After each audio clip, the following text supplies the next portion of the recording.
अयोध्या में राम जी जन्म लेने हो राम चैत महीने में। अयोध्या में राम जी जन्म लेने हो राम चैत महीने में। चैत महीने में हो राम चैत महीने में। चैत महीने में हो राम चैत महीने में। अयोध्या में राम जी जन्म लेने हो राम चैत महीने में।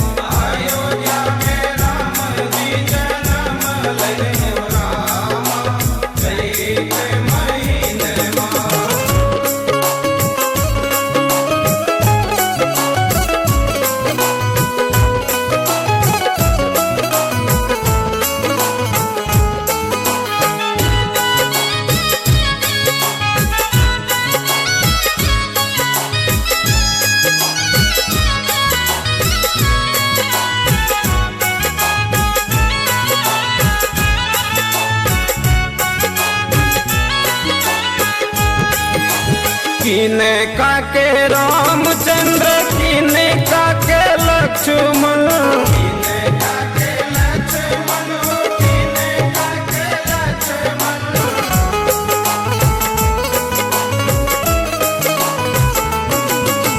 किने का के रामचंद्र किने का के लक्ष्मण।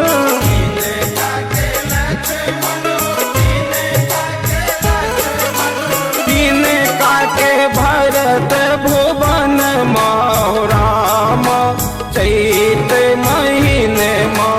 अयोध्या में राम जी जन्म लेने हो राम चैत महीने में।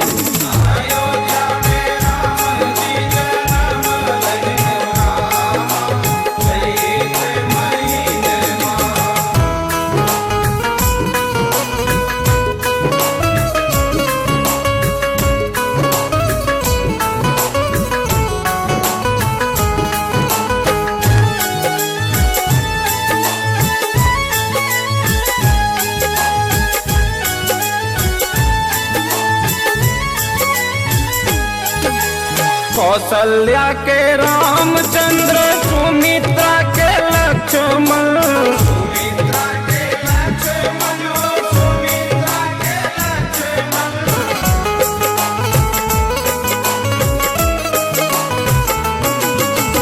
कौशल्या के रामचंद्र सुमित्रा के लक्ष्मण।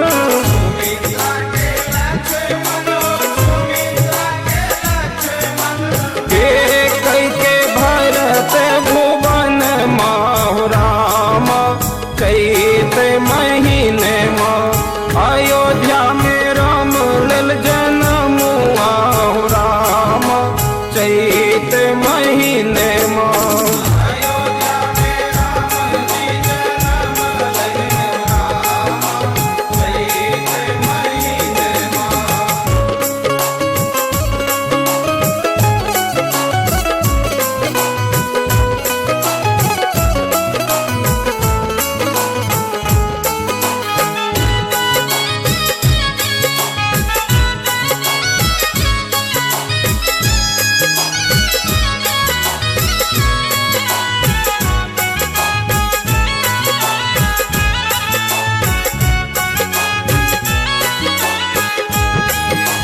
राजा लूटा बचियन धन सोने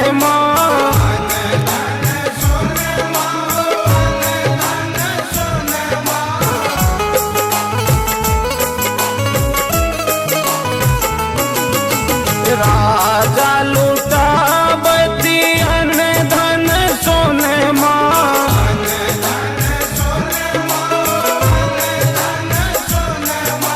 रानी लूटा बतिहा